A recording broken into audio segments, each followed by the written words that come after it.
ഓം നമഃശിവായ.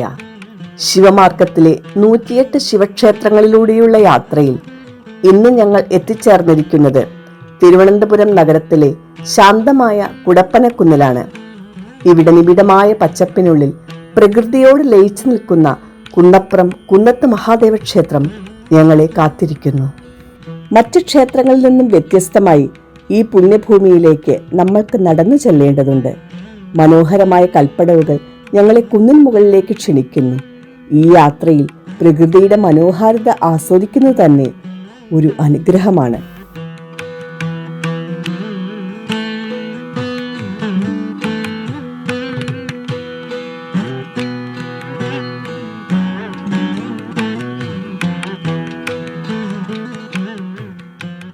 ഞങ്ങൾ ക്ഷേത്രത്തിൽ എത്തിക്കഴിഞ്ഞിരിക്കുന്നു. കുന്നിൻ മുകളിലെ പാറക്കെട്ടിൽ ലളിതമായ ചെമ്പുമേഞ്ഞ ശ്രീകോവിലിൽ മഹാദേവൻ കിഴക്കോട്ട് ദർശനമായി കുടികൊള്ളുന്നു. ഉദയ സൂര്യരശ്മികൾ ഭഗവാനെ തഴുകി ഉണർത്തുന്നു എന്ന് വിശ്വസിക്കപ്പെടുന്നു.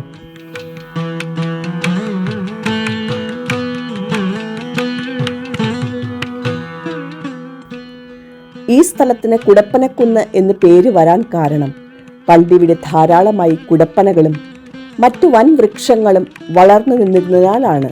കാലക്രമേണ ഈ പ്രദേശം ചുരുങ്ങിയെങ്കിലും ഇന്നും പ്രകൃതിയുടെ ഒരുപാട് ലാവണ്യം ഈ ക്ഷേത്ര പരിസരത്ത് നമുക്ക് കാണാൻ സാധിക്കും.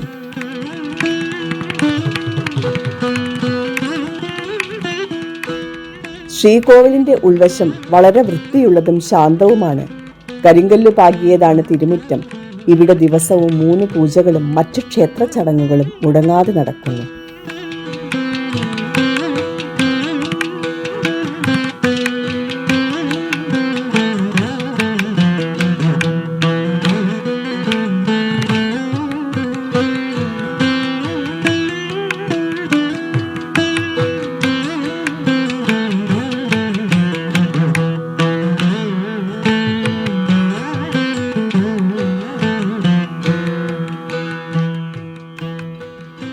മഹാദേവന് പ്രാധാന്യമുള്ള ശിവരാത്രിയാണ് ഇവിടുത്തെ പ്രധാന ആഘോഷം. അന്നേ ദിവസം ഭക്തജനസഹസ്രങ്ങൾ ഇവിടെ എത്തി പ്രാർത്ഥിക്കാറുണ്ട്.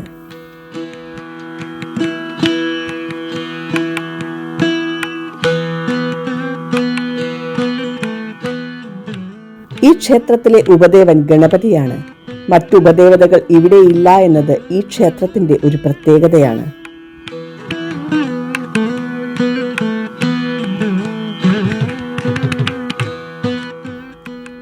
ഈ കുന്നിന് താഴെയായി കുന്നത്ത് നാഗർ ക്ഷേത്രവും സ്ഥിതി ചെയ്യുന്നുണ്ട്. അതും ഈ പ്രദേശത്തെ ഒരു പ്രധാന ആരാധനാ ക്ഷേത്രമാണ്.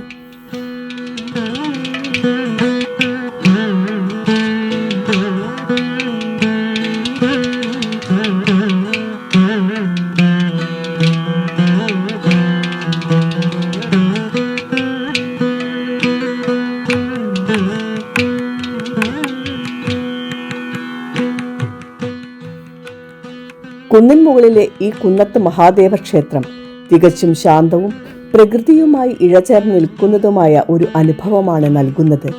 തിരുവനന്തപുരം സന്ദർശിക്കുന്നവർക്കും ആത്മീയതയിൽ താല്പര്യമുള്ളവർക്കും തീർച്ചയായും സന്ദർശിക്കേണ്ട ഒരു ഇടമാണിത്.